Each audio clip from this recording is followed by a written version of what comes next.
Okay, guys, let's get started with the lecture today. So today we will continue talking a little bit about false enforcement of norms, but also about, identity of norm informers and so on. Okay, so this is what I brought with me for today, for the last lecture before the break. I want to follow up on false enforcement. We kind of came to the point where I gave a definition about what false enforcement is, but then, I actually want to delve into the reading that you guys had to do for last Tuesday on how actually false enforcement occurs, or does it occur? Is it just something that we make up, or actually can you show this in a study? And there's a very cool study by Rob Willer and others on that.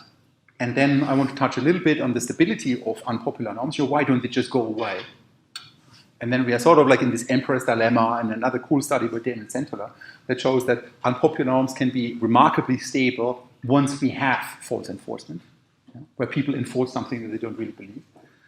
And lastly, I want to talk about the identity of enforcers, and in that context, I will touch on the reading that you guys had to do for today. Okay, but let's roll back a little bit. So we asked the question: why do we have unpopular norms? Norms that don't seem to make sense. Why are they there? And one suggestion was because they are enforced, right? Somebody enforces that. Somebody tells you to do that, even though it doesn't make sense. But then you're going to argue, but why would people enforce something that is unpopular to begin with, and that they do not believe in themselves? Right? You could argue, well, maybe they enforce it because they were enforced like that, and actually that's exactly sort of like where the Centola paper is going. But now we're talking about people enforcing something that they don't really believe in themselves. So I enforce a certain rule. I enforce a certain rule, for example, that you don't curse in this lecture, while I don't really believe in it myself. Feel free, fire away, I do it all the time. But I would enforce it. I would apply disciplinary measures on it, even though privately I think, what the fuck? Okay, so false enforcement. Let's recapture it a little bit. False enforcement is the public enforcement of a norm by people who privately oppose it. I enforce it, I make you do something, even though I privately think it's bollocks. And now, in relation to norms, I enforce you to behave in a certain way. I enforce you to do something, even though I think, what's the point? But I do it anyway. Okay, so why would people do that? Well, one suggestion is because of social pressure. Like other people, or you think that others kind of want you to behave in a certain way, and because of that, not only do you behave like that, but in order to show your sincerity to it, you enforce it too. And the example that I brought up the last time was the one of alcohol drinking of college undergraduates. There's examples in the United States, lots of studies on that, where students don't really want to drink lots of alcohol, but they think they have to in order to be cool, but then they realize that they don't want to look like the loser who just drinks because they want to look cool, so in order to avoid that, they make others drink too. That sort of makes them more sincere in this whole enterprise of showing that they don't just comply to it because of social pressure. You give the impression that it was like your idea to begin with. Nobody wants a guy who does it because other people told them that. And you're looking just desperate. Okay, so now the idea here is, can this social pressure not just lead to conformity, but can it also lead to the false enforcement of norms? Do people punish others for doing something they do not believe in themselves simply because the group seems to believe in it? Right? So now the idea is, hopefully you get this. It's not just that there's disbelief, you don't believe in something, and there's social pressure, which might lead to conformity, that you start saying what you don't really believe in it. But on the top of that, can this lead to false enforcement? Can this lead to the situation where you also punish others who say that they do not believe in it?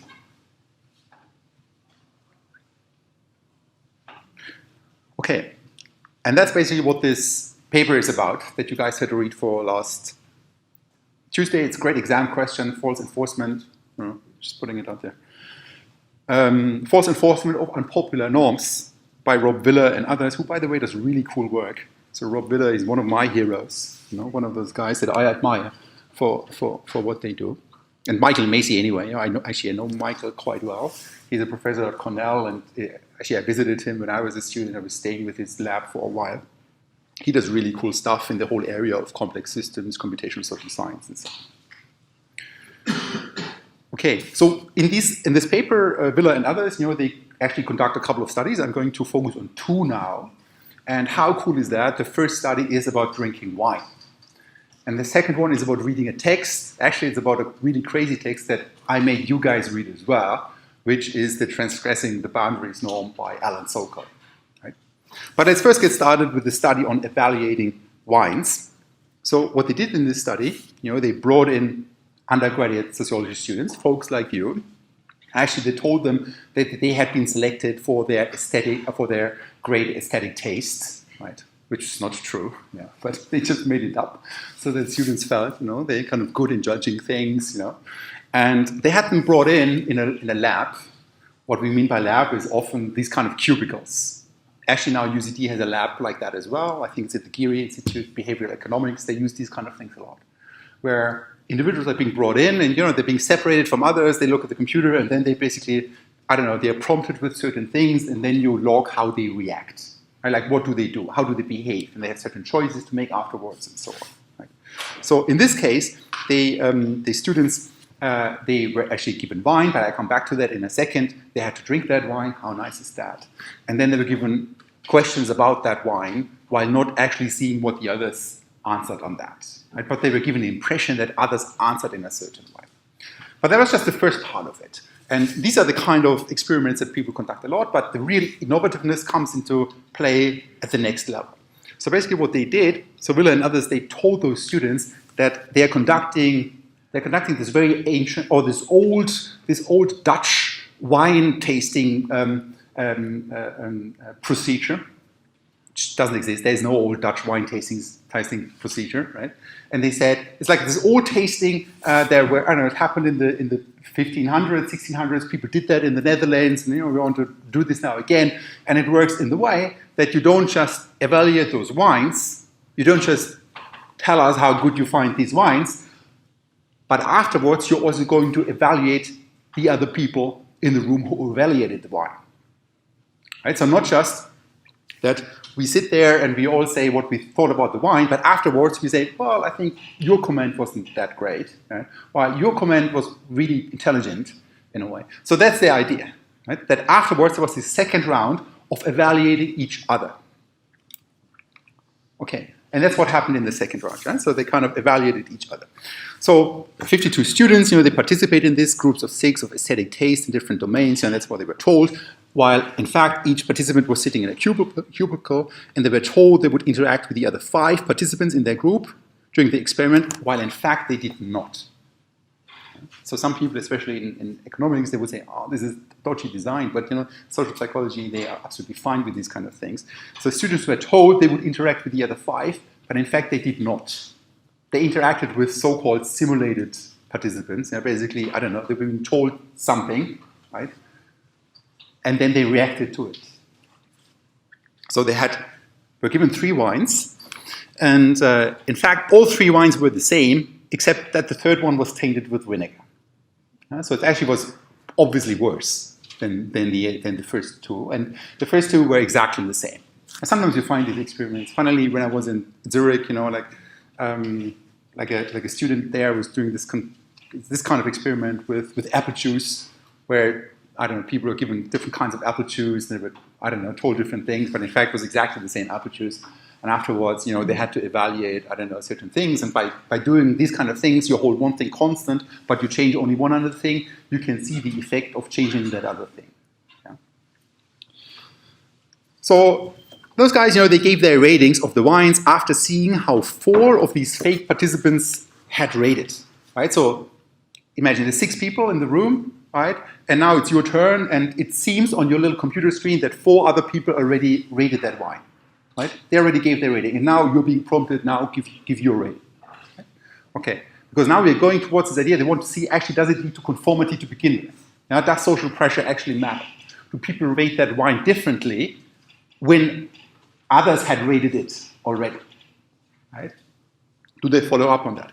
But then, and these 4 ratings, they all claimed a huge difference between the first and the second wine, while in fact there was none, right? And then the question is, do you now also claim there's a difference between the first and the second wine, even though there is none, but because there's social pressure, others say there's a difference, do you follow up on that, right? Okay, so that's the first part of the experiment.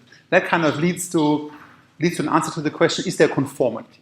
How do people follow others in their judgment, basically? But then there's this other part. Remember, there are 6 people in the room. So supposedly 4 already gave the rating. Now it's your turn. And then after you see a 6th person giving a rating on your computer screen.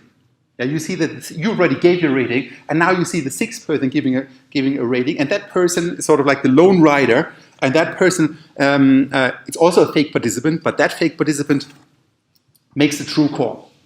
Says, I don't know, there's no difference. I don't know, I can't really tell a difference. So that's basically like this idea, like there's this person who speaks the truth. Right? And you also observe that person speaking the truth, but after you already given your statement about it. Okay, it's a bit of a complex design, but we'll come back to that again. So what is the result? Well, first of all, there is evidence for conformity. It's like 53% of the students rated the second wine below the identical first wine. So remember, every single person had heard 4 other people saying that there is a difference. That the second wine is worse than the first. And then 53% of the people who had heard that, they also said that there is the difference. So there was clear evidence for conformity.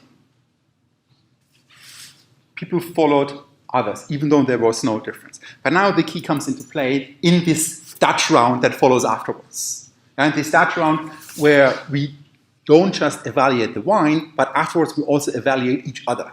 That's like this idea.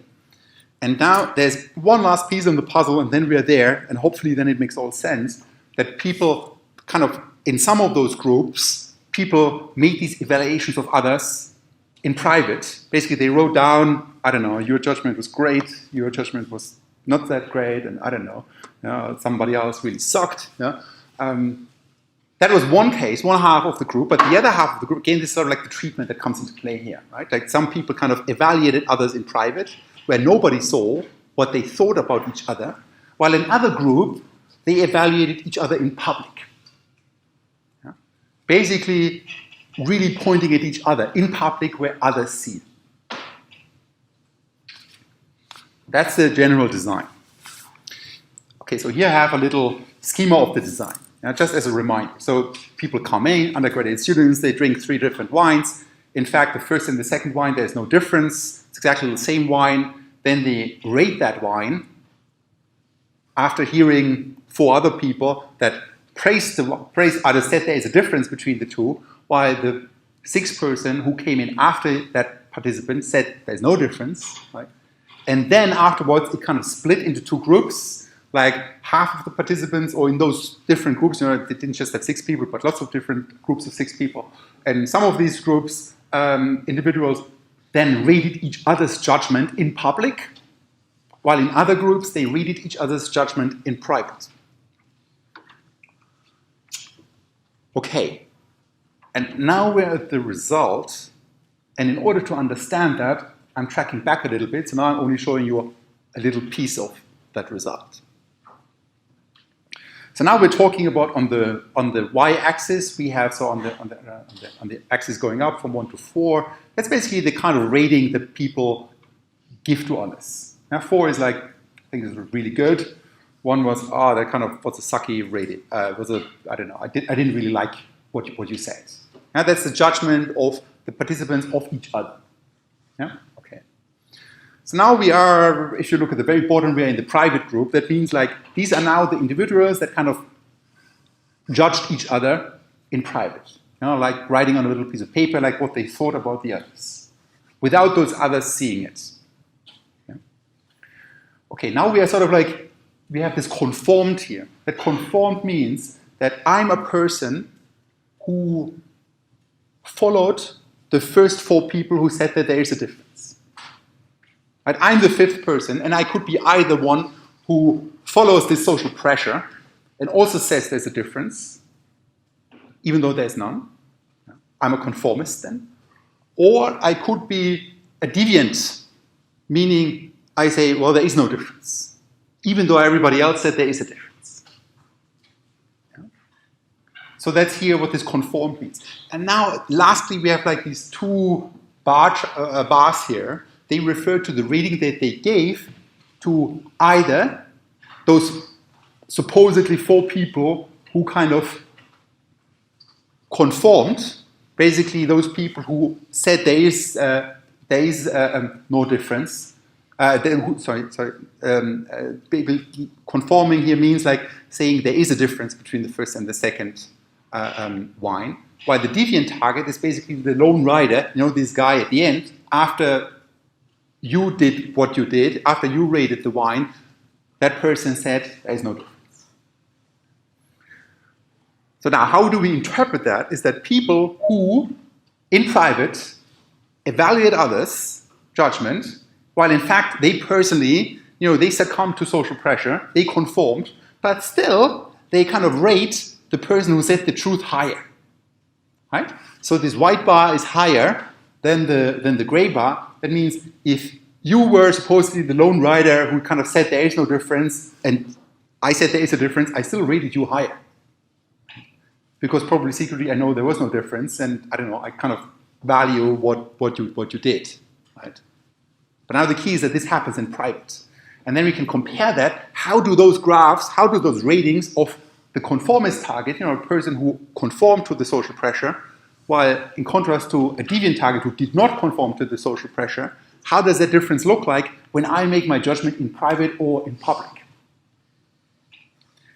And that's sort of where force enforcement is coming into play, because if it is in private, there is no enforcement happening. It's like the true what I think of others. Yeah? While when it happens in public, that I kind of judge you guys, then I kind of think about this social situation, and I might actually then punish you for saying something that is deviant from what we all said, but in fact, actually, I really know that you're right, but I still punish you. That's the situation where you're the naked emperor, and I'm kind of like saying, "Oh, you didn't really, don't you? Or you're the person who cannot see the clothes of the naked emperor, and I'm the person like, cannot you see it?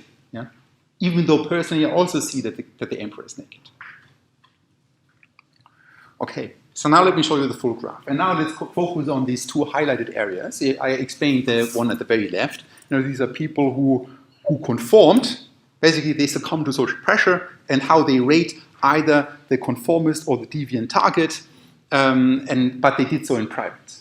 And now you see on the other side, further to the right, how these ratings looked like in the groups where individuals judged others in public, where others could see. And what you see now is it's turned around. You see now the dark gray bar is higher than the white bar. Meaning these are exactly the same kind of people that followed suit to social pressure, right? But as soon as you put them on the spot in public to then kind of give a rating about others who said the truth, they kind of punish them for having said the truth because they didn't conform. Right? While in private, they don't do that. While in private, they actually appreciate them. So that's essentially the finding of this paper, or the aspect that I want to focus on, this difference, how this switches from when these judgments happen privately or when they happen publicly. So students complied with the normative opinion to favor one wine over another when the two were actually identical, and when rating of others was public, students sanctioned the lone deviant. So the lone deviant is the person that says the truth, but everybody else seemed to have said something else, and now it's my turn to judge the lone deviant. If I do that in public, I sanction the guy for not having followed what everybody else did, for violating the norm. But when rating of others was private, students did not sanction the lone deviant. So if that person said the truth, I also sort of like followed social pressure, but now I kind of, nobody is going to see, there is no public component of this whole thing. Nobody is going to see whether I kind of, what I say about the lone deviant, then actually suddenly I don't sanction the person anymore, even though there is no difference. So the storyline here is that social pressure to conform to a norm can lead to those who conform, even though they might not believe in it, to also sanction others for not conforming. And that's evidence for false enforcement. It's a bit of a tricky design, but at the end, when you think about it, it's brilliant. It's really nice. It's like has these two steps in it. It requires you thinking about it a little bit, like how did they do it? But at the end of the day, they didn't just look at social pressure that leads people to conform, but then they also kind of really nicely showed by having these judgments either in private or in public, how suddenly people judge others when it occurs publicly, meaning others see there's this enforcement component to it. People are now in this situation where they basically give others a bad rating for having said the truth, because even though they know they said the truth. But they didn't follow the social pressure to begin with. While if you would ask them privately, they wouldn't sanction them. Okay, so that's the story of false enforcement. And now I have a second experiment. I'm briefly going to touch on this. It's actually the same idea. When you have these kind of ideas and you want to write good papers, you have to show this, that it's not just a fluke, right? That it's not just, I don't know, about this particular setting. So the best possible way of doing that is repeating your experiment in different domains and then showing that the point that you're actually making is more general and not just specific to a particular domain. So in this case, again, students came in, you into these cubicles, undergraduate students, and they were invited to a roundtable text evaluation study, where each participant was sitting there, and they were told they would interact, again, the same story, they were told to interact with 5 other participants in the group during the experiment, but in fact, again, these were like simulated participants. And what they did have to do, they had to read a text that you guys actually are familiar with. They were told it was written by Dr. Robert Nelson, PhD. So funny, as a doctor and PhD, it's like, it's the same, yeah. And the Albert W. Newcomb Professor of Philosophy, blah, blah, blah, and MacArthur, nothing of that is real, right? So but they were told that this is the guy who wrote the text. And which text did they have to read?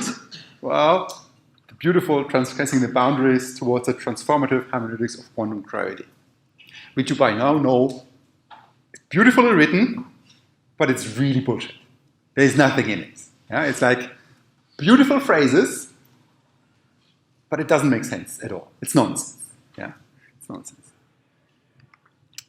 Okay, after reading the essay, students were asked to evaluate the text on several dimensions, like how understandable is it, how persuasive is it, and so on, right?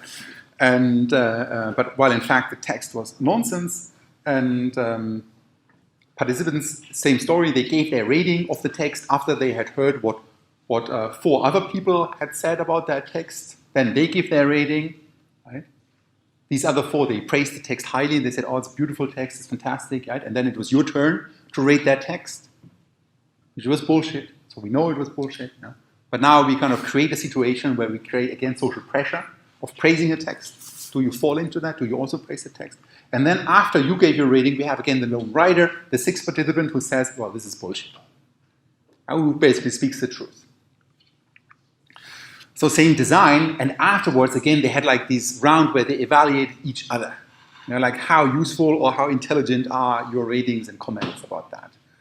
Same setting, having that in private and in public. This is the design. They had like another step in between where had people evaluate the text in private to get the benchmark and to actually show that people understood that it is bullshit. And actually, when people evaluated the text in private, they actually gave it really low ratings. They understood that it's bullshit. But when they kind of had to evaluate the text in public, nobody wanted to admit that they didn't understand the transgressing the boundaries of quantum hermeneutics. Yeah? You won't want to admit that. Yeah? Sounds very intelligent. Sounds very sociological. Yeah? So in public, people praise the text more than if they would have just rated it in private. There's like a benchline test to actually see that there is a conformity pressure happening. And then public rating of others of the other participants or private rating of the other participants. And again, we have like a similar graph that kind of comes out of this at the end of the day. And now I want to put focus on these 2 things. In the first case at the left, again, we have like individuals who basically said the text is great after 4 other people said the text is great, even though it's not, right? And then they kind of they judged the other people in private on a piece of paper. How useful is your comment? And they judged different kinds of people, like those that conformed, those that also conformed, and those, I don't know, and the lone deviant, the guy who actually said it's nonsense. And you see, well, it's about the same. You know? There is no big difference. We cannot really say there's no statistically significant difference between these bars around it. There's a confidence interval, so that's kind of like, I don't know how it spreads.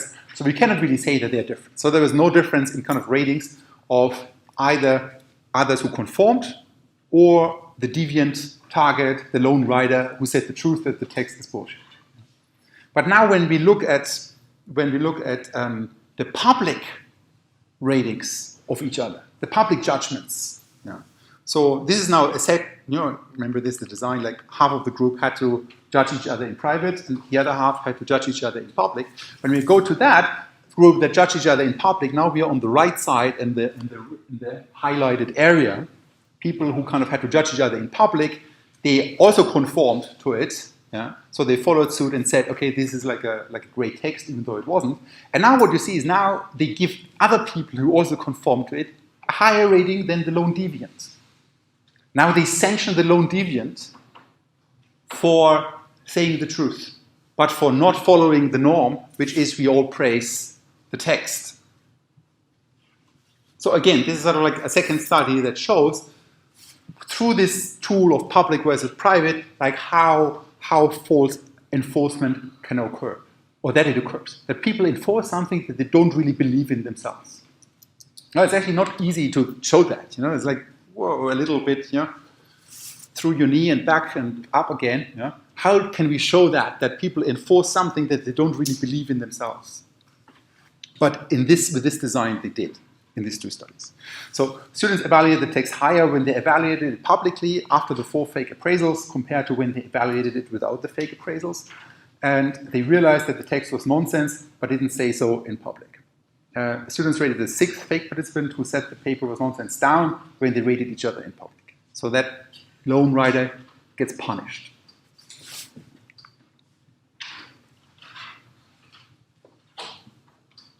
Okay, what's the storyline of that? That's what Willer and others say, that group members who already have conformed to a norm will also enforce it to signal to other group members their sincerity of their conformity.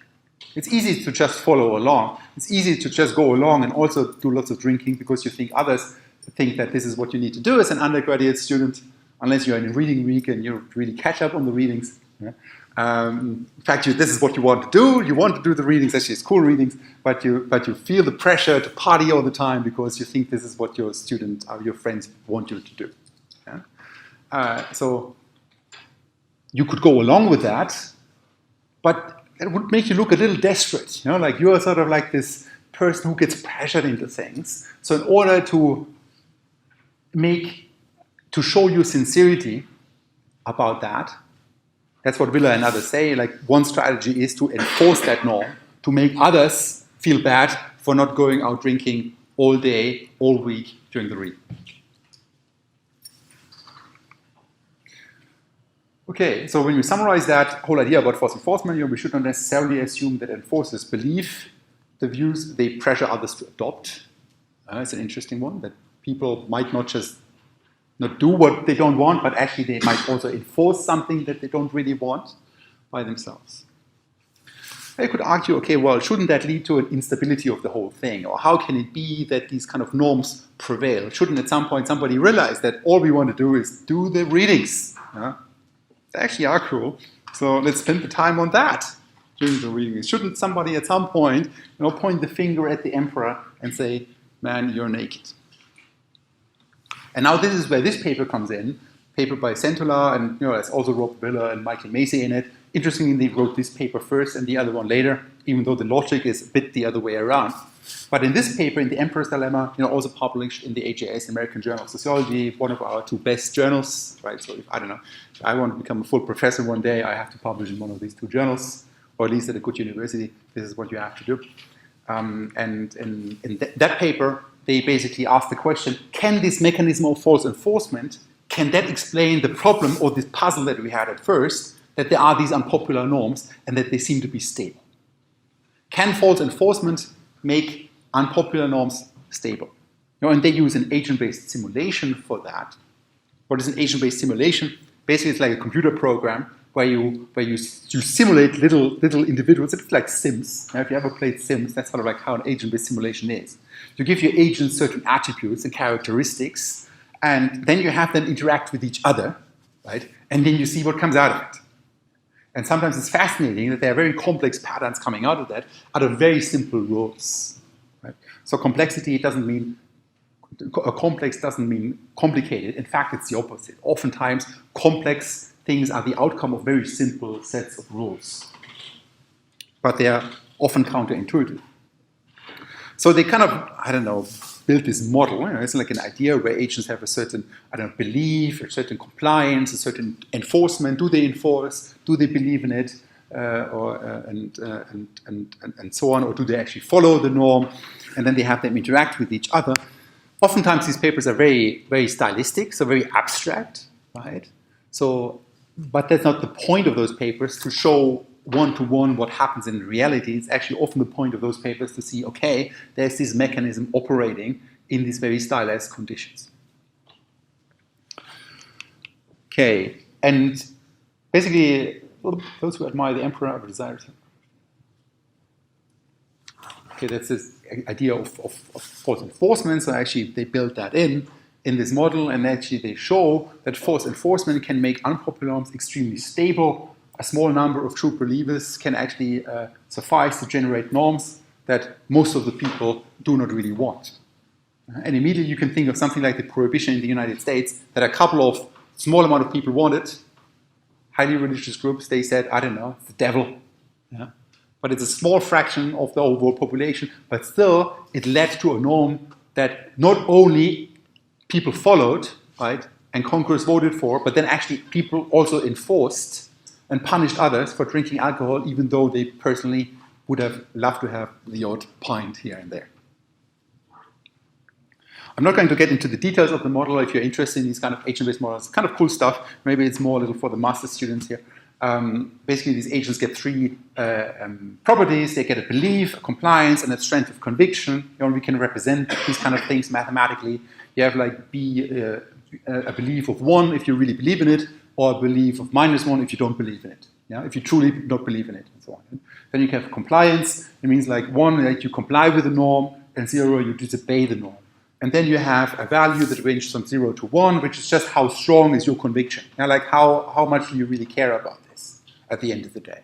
That's sort of like the starting conditions of these properties. And then you could, model in this computer program, in this simulation, which is very dynamic, you model 2 decisions.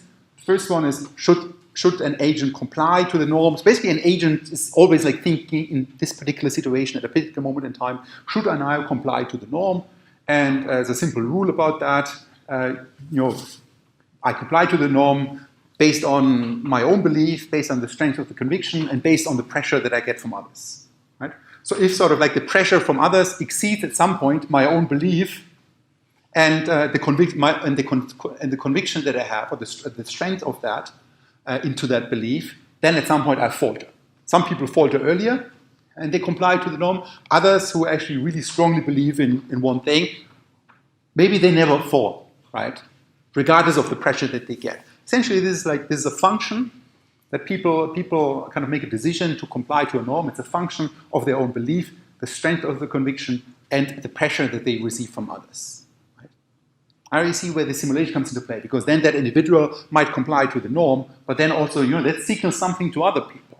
Then my neighbor suddenly sees that I'm complying to the norm, and then the neighbor thinks that, whoa, there are lots of pressure here. Lots of people comply to the norm, even though I didn't really believe in it. But the neighbor doesn't know that. The neighbor just sees me doing something or complying to the norm. Okay, so that's the first decision that is being modeled in this paper. And then the second one in an agent-based model is, should the agent then enforce the norm? Again, it's like a function of own belief, strength of conviction, some pressure from others, and then also some costs. Because enforcing something, I could as well just walk away and don't care. Right?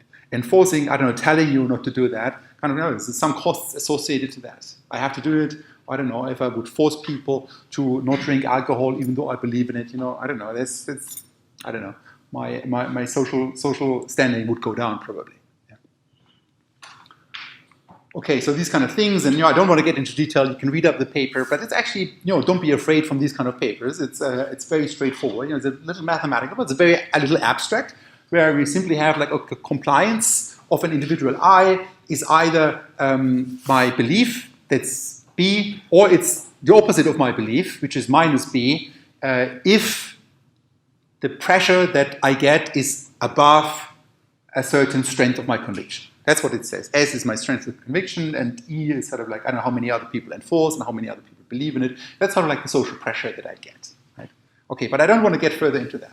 The second component, they also model it in a similar way. Like, should I enforce a certain norm? And again, they model it, like E is now like I enforce, it's 0 or 1. 1 meaning I enforce, and 0 meaning I don't enforce. And there they say, okay, it's either my belief, I believe in something, then it's like B plus, if, again, certain costs, I believe in it, I think it's important, and so on. It's the opposite, I enforce it when I have a certain amount of social pressure on me that exceeds a certain costs. That's what you see in the first line. Or, I don't know, I don't really care, I don't do nothing. And with these two decisions, then you can actually simulate what actually happens at time point. And these simulations are pretty cool because you see how things unfold over time.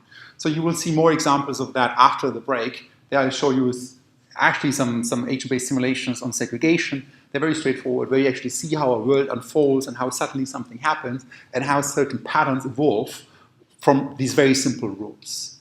And here in that paper, they show how at the end of the day, we can end up in a scenario where people who didn't really believe in it in the first instance, they enforce the norms, while actually the people who do believe in it, they don't enforce it anymore.